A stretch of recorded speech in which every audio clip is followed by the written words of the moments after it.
সরকার বা আদালত যদি আওয়ামী লীগকে নিষিদ্ধ না করে তাহলে দলটির নির্বাচনে অংশ নিতে বাধা নেই বলে জানিয়েছেন প্রধান নির্বাচন কমিশনার এএমএম নাসির উদ্দিন। সোমবার সকালে চট্টগ্রাম সার্কিট হাউসে ভোটার তালিকা হালনাগাদ ও ত্রয়োদশ জাতীয় সংসদ নির্বাচন উপলক্ষে আয়োজিত মতবিনিময় সভায় সাংবাদিকদের প্রশ্নের জবাবে তিনি একথা বলেন। তিনি বলেন, আওয়ামী লীগ যেহেতু নিবন্ধিত রাজনৈতিক দল, তাই রাজনৈতিকভাবে বা আদালত নিষিদ্ধ না করলে নির্বাচনে আসতে কোনো বাধা নেই।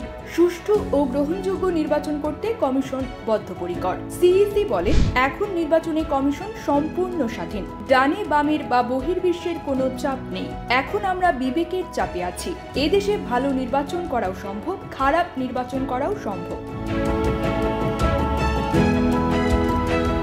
বিগত নির্বাচন কমিশনকে শাস্তির আওতায় আনার চিন্তাভাবনা আছে কিনা জানতে চাইলে তিনি বলেন, এটা নির্বাচন সংস্কার কমিশনের বিষয়।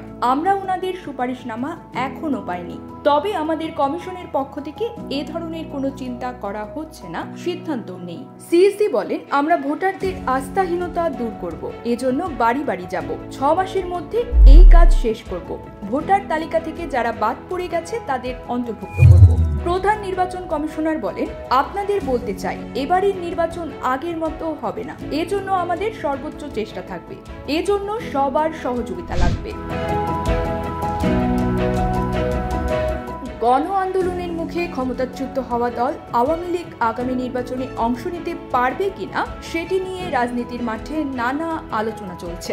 বাংলাদেশে গণ আন্দোলনে নেতৃত্ব দেওয়া ছাত্ররা বিভিন্ন সংস্কার করে অনুষ্ঠিতব্য আগামী নির্বাচনে আওয়ামী লীগকে সুযোগ না দেওয়ার কথা বলছে। ছাত্র নেতাদের দাবি, জুলাই হত্যাকাণ্ডে শেখ হাসিনার বিচার না হওয়া পর্যন্ত পতিত আওয়ামী লীগকে নির্বাচন করার সুযোগ যেন না দেওয়া হয়।